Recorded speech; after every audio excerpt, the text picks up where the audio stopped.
Howdy, my name is Jennifer Nichols, and I am the owner and operator, along with my husband, Charlie Nichols, of Doodles of Cypress. We are a very special, very unique breeding program producing, at this time, golden doodles. So the sizes that we specialize in are mediums and minis, and it's looking like one of our lines is going to be producing very small minis, possible petites. So very excited about that. We are at our very foundations a program whose focus is on temperament, health, and we do some really special things because at the heart of everything that we do, we love producing dogs that are able to be placed in working placements. I have produced my own working dog, Perdita, who is one of our current mamas right now. The date is October 17th, 2024. Perdita has a litter of mediums currently in our nursery. Perdita is my facility dog. A facility dog is a dog that goes with one person every day to one location, one specific location. And so my specific location is here.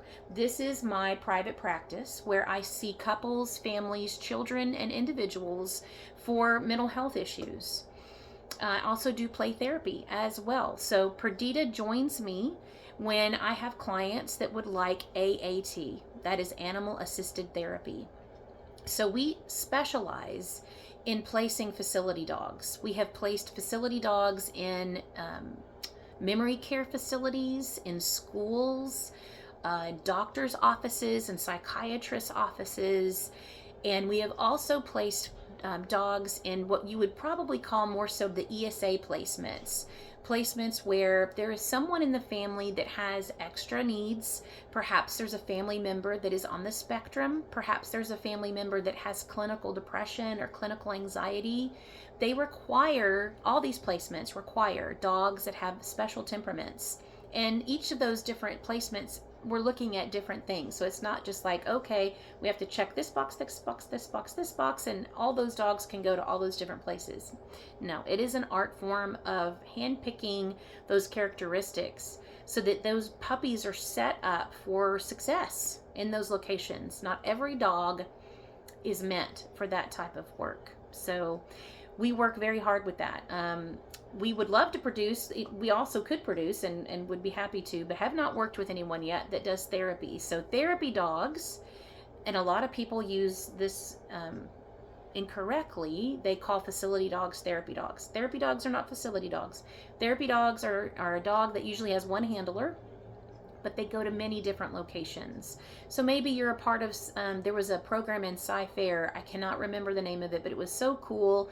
Kids were able to be nominated by their teachers and staff to get to, I think it was maybe reading buddies, I don't know, but a lady would bring in her dogs and the children would sit in the librarian's office and read books to those dogs. So those dogs went to lots of different places. So that is a therapy dog. Maybe you do hospital visits. Maybe you do foster care visits. It's a dog that goes to different places with a person performing a function. So that is a therapy dog. We don't have any therapy dogs placed as of yet. We would love to. So that's at the core of everything that we do. That's at the core. But knowing that there aren't going to be a litter full of working dogs, because that's just not the way it works. We also specialize in placing dogs very well in just normal companionship placements. What's different about our situation is that because we are so driven to provide dogs into working placements, it is essential that we use temperament evaluations to determine what dogs would make good candidates for those placements. And in doing so, we're also able to pass on invaluable information to potential clients, reservation clients that have decided to hop on board with us and want a companion dog. Because now they're not just picking a dog based off of, oh, that one's so cute, I like that color, or that one's got the cutest face, which is great. And it's a fun connection that you can have with a dog, but that's not being fair to the dog, nor is it really even being fair to the client. And everything that we do here at Doodles of Cypress honors dogs and puppies. That is at the core of everything. We are indebted to our mamas and our dads. They are our family members. and they deserve to be treated with honor and respect, and so do their babies. So it would not be in the puppy's best interest to just allow someone to come and pick a dog based off of what they look like. Here at Doodles of Cypress, our reservation clients are given filmed temperament evaluations at around day 52. They use those filmed temperament evaluations along with the score sheets that I score. I've been professionally trained by Jeanette Forey as a tier 2, which is the top tier puppy evaluator, to be able to perform these temperament evaluations and score them. They use those evaluations and those score sheets and any kind of anecdotal feedback that I can give about a puppy regarding strengths or challenges. They use those pieces of information to match themselves to the puppies that would fit best in their home and lifestyle. So our clients are asked to create a puppy short list. This means that if they're picking spot number 6 on a litter, they should have 6 puppies picked out that could fit into their home and lifestyle, knowing all the while that there is no such thing as the perfect puppy, just like there is no such thing as the perfect person. The only perfect person that ever walked this earth was Jesus, and there are no perfect dogs. So knowing that, they would pick the best candidates that would fit in best in their home based solely on temperament and having nothing to do with gender or appearance. That is the mission that we have at Doodles of Cypress. That is the difference. All the things that lead up to that are so important too. We have daily curriculum that starts at day 3 with ENS and ESI. That's early neurological stimulation and early scent introduction. That occurs from day 3 to 16.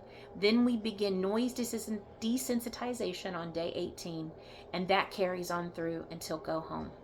Every day puppies are exposed to curriculum. They are challenged. And the whole point of that is that we are building confidence, building nerve strength, building touch tolerance, building sight and sound sensitivity, or lessening sight and sound sensitivity in these dogs. That's how our evaluation works. So I could have said it a different way, but I didn't. So this is at the heart of everything. Then another cool thing we do, which very few people do, is we introduce our puppies to doggy door training at week 4. So at week 4, all puppies are encouraged to go potty outside. So it already sets them up to understand, I don't poop or pee where I sleep or eat. That's already a hardwired function in dogs. They are cave-dwelling animals, and they don't go to the bathroom in their cave. They go outside the cave. So we're tapping into that ingrained feature and exploiting it to our best interest. And our puppies are so easy to potty train. Now keep in mind, you're still going to be looking at a year to fully potty train a dog. It's just anatomy. They have tiny little organs, and you can't expect them to hold their potty for 9-10 hours. That's just not going to work out. So, but it automatically sets them up with that desire to go outside to relieve themselves. So it's so much easier. You're not dealing with a puppy that's been pooping and peeing all over its litter mates and all over the area where it sleeps. That's not happening with Doodles of Cypress. So that's a huge difference. I will tell you, I have purchased dogs for our program that have been raised the way that I raise dogs, and there's a huge difference in so many things, and including potty training. So it is a feature we are glad and proud to offer our clients. So here's the thing that people need to understand. They reach out to me, they see us on social media, they're like, oh, that's pretty cool. Those people look like they care about the dogs, and I want to know more, and I think I might want to go meet those puppies and maybe buy one. The way that we work here is also very different as far as reserving a puppy and getting a puppy.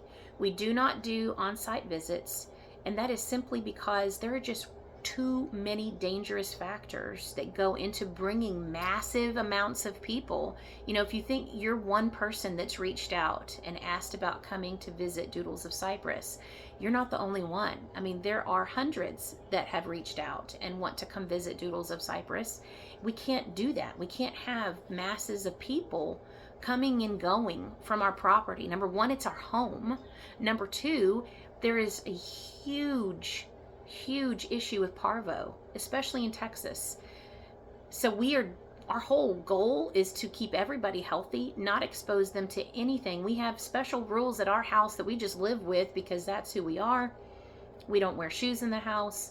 We don't wear shoes in the building, except very special shoes that only live in the building with the puppies. When we're outside, we use a special pair of shoes. People aren't just allowed to come on our property. And I have 3 kids, you know, I mean, we have a great backyard, but nobody ever visits because it's such a hassle to clean everything after everybody leaves. And you can't clean organic material. You cannot clean grass and dirt and soil. It can't be sanitized.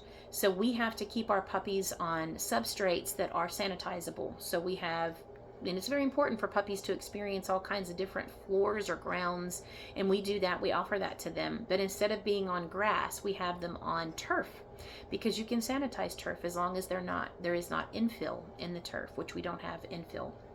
So at the base of everything, we're just trying to keep people alive, our dogs, alive, healthy, without issue or illness. And if we had just massive amounts of people coming and going, number one, we would never get anything done. And number two, it's dangerous. It's dangerous. My job is to protect these puppies. So I had a client, or actually not, they didn't end up being a client. They reached out and said, how do I know, how can I commit basically to purchasing a puppy from y'all if I've never met that puppy in person? And so that's kind of a complicated answer, because you do meet the puppy in person. There are lots of us that are in our circle that are not even doing go homes in person anymore. They meet the client, they do the picking remotely, and then they meet the client and deliver the puppy. And we are kind of drawing the line there, in that we want people to come on our property. We want you to see where your puppy has grown up, but just not all the time and for weeks up until the go home. But on go home day, we'll have all of those cleaning and sanitizing procedures in place, and we welcome you to come and pick up your puppy in person. So you do meet your puppy. But on top of that, we work very hard to film so much puppy curriculum. And we work hard to leave their collars on so you can see, oh, that's pink collar, oh, that's green collar, or that's purple collar. We even work hard to point out which ones are which. For the litters, so that people can understand who they're looking at. So you have that. But really and truly, how you know your puppy is that you watch those puppy evaluations. That is where you see the rubber meets the road. This is who my puppy is. So many things can be masked by the litter. Behaviors look different when puppies are in a litter. Behaviors look different when it's just us one-on-one with a puppy playing, because they're just playing. We're not asking anything of the puppy. You will get to know your puppy better, more deeply than you have ever known a puppy before by working with Doodles of Cypress, because you get access to every single puppy's temperament evaluation. You get to watch it. You get to hear me explaining things, and you get to look at the score sheet with my anecdotal notes. That is more information than I ever have gotten before I started doing dogs this way. Ever. I have, before I became a breeder and before I found Jeanette Forey in the BAB curriculum, I, like so many of you, saw a puppy's picture, said that was the one for me. That's a terrible way to pick out a dog. I've been burned. I did this as a child. I wanted a blue Doberman so bad. I've grown up with dogs all my life. We had a lot of Rottweilers. We had a lot of Doberman Pinschers. We had a lot of Poodles. That was kind of like the 3 breeds that made their way into our lives all growing up. And I wanted a blue Doberman, and so I got the green sheet out. I don't even know if the green sheet still exists, but in Pasadena, Texas, that was where you went if you wanted to buy a dog. You got the green sheet. So I went to the green sheet, looked up pets and livestock, found a breeder in down I-45 south somewhere towards Galveston that had a bunch of Doberman puppies. I arrived on her property. They were in an outside pen in mud and dirt. And I saw the blue Doberman that I saw, because she had advertised she had blue Dobermans. There were other ones as well.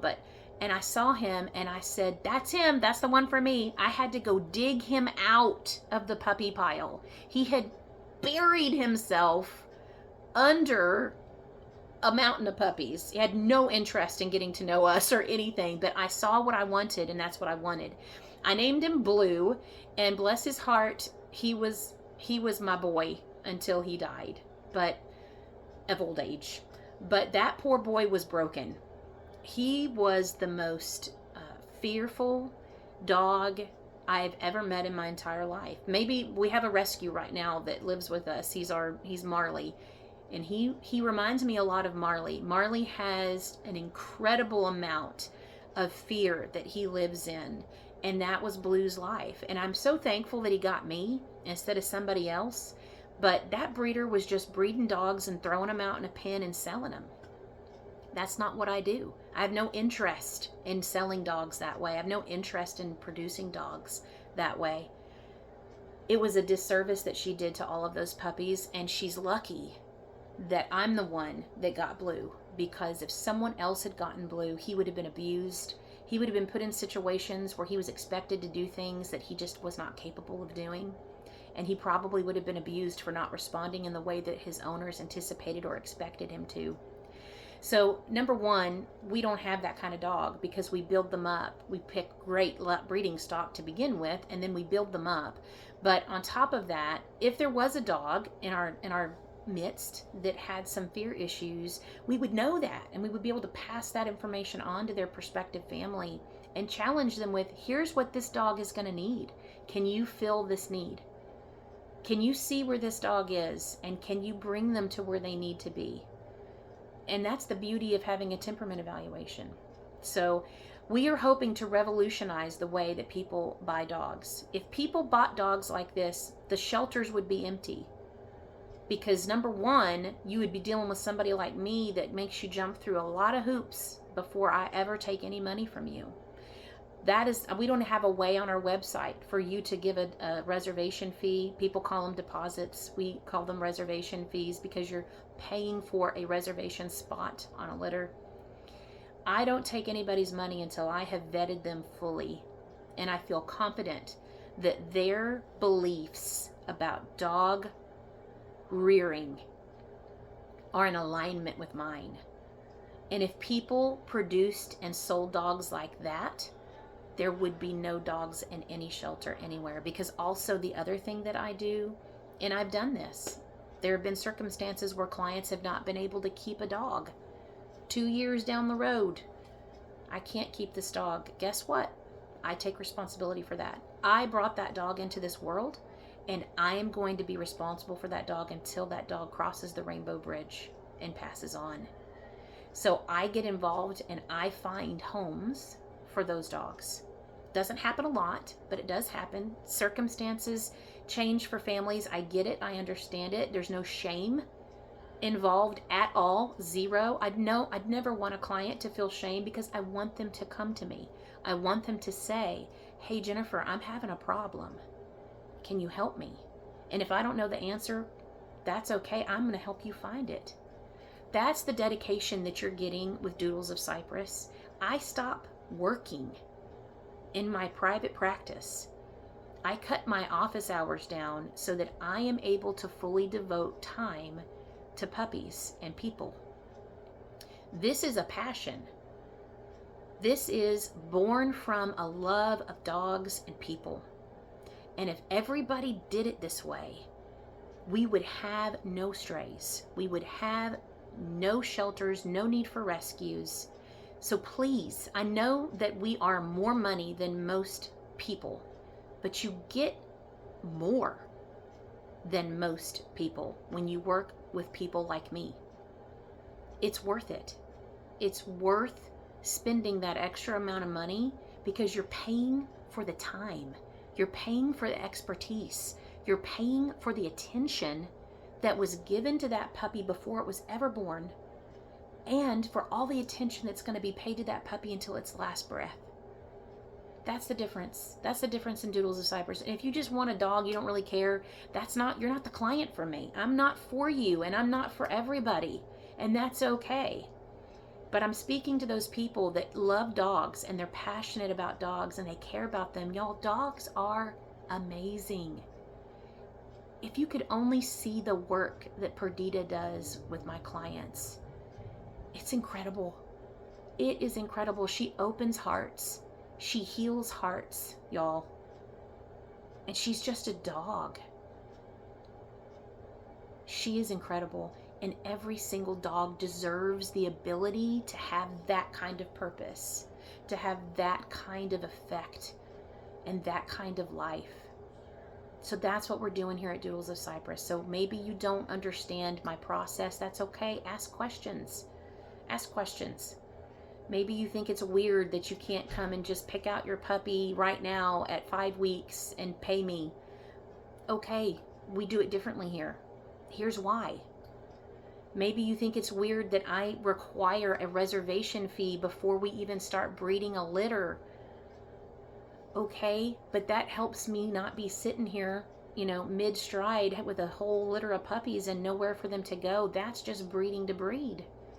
And that's not what we do here. We want these puppies to have homes before they're even born. We want people to be preparing, getting ready, anticipating, loving these puppies before they were even born. Now, it doesn't always happen that way. For instance, Sadie's litter right now, we have 13 puppies, and we definitely didn't have half a list of 13 reserved. So we are working diligently on marketing those puppies. But I just ask for some grace.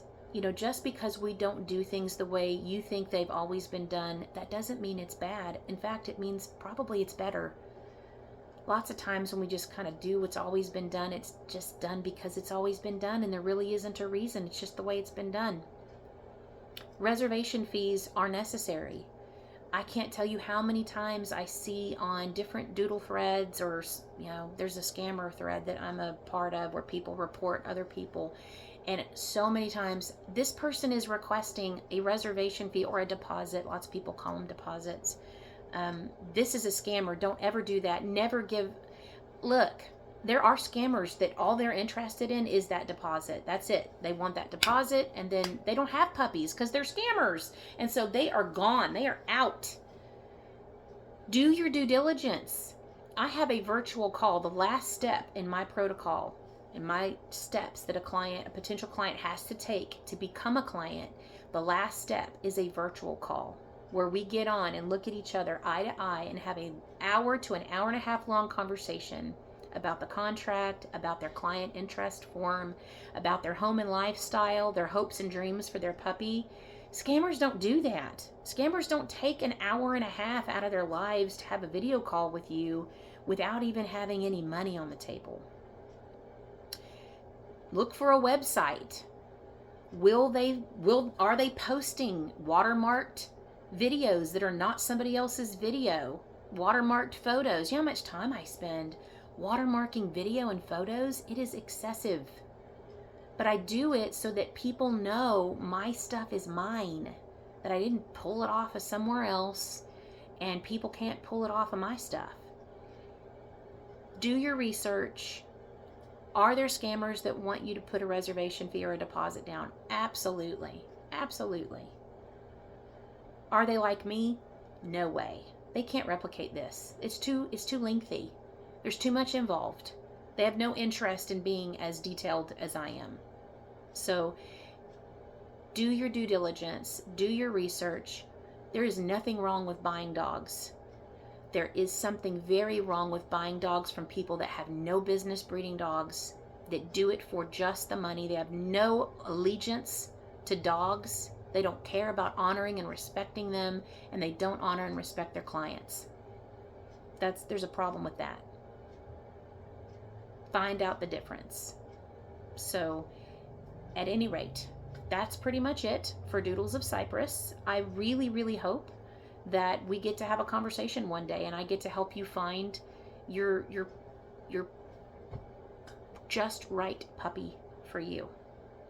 Do I match dogs to people? No, I do not.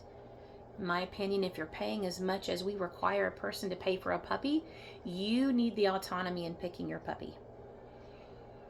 If I see that you are picking a puppy that is completely in contrast, in conflict with your home and lifestyle or your needs, wants, expectations, I will speak up for my puppy, because the puppy's going to be unhappy and so will you. But I don't match people to puppies. And if for some wild, crazy reason, on go home day, you arrive at Doodles of Cypress and you are unable to find a puppy that meets your needs, then you will be able to roll over to a future list. That reservation fee rolls over. And I will hold a reservation fee forever.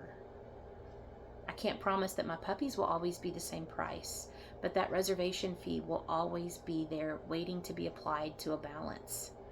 That's just the right thing to do. If I say it's non-refundable, I need to back that up with action on my part. If you have any questions at all about the Doodles of Cypress difference, about how we do things here at Doodles of Cypress, our process, please reach out. We love talking about our puppies and our program. We're very passionate about it. It's hard to do all of these things, but we do it because we love dogs. I grew up absolutely loving dogs.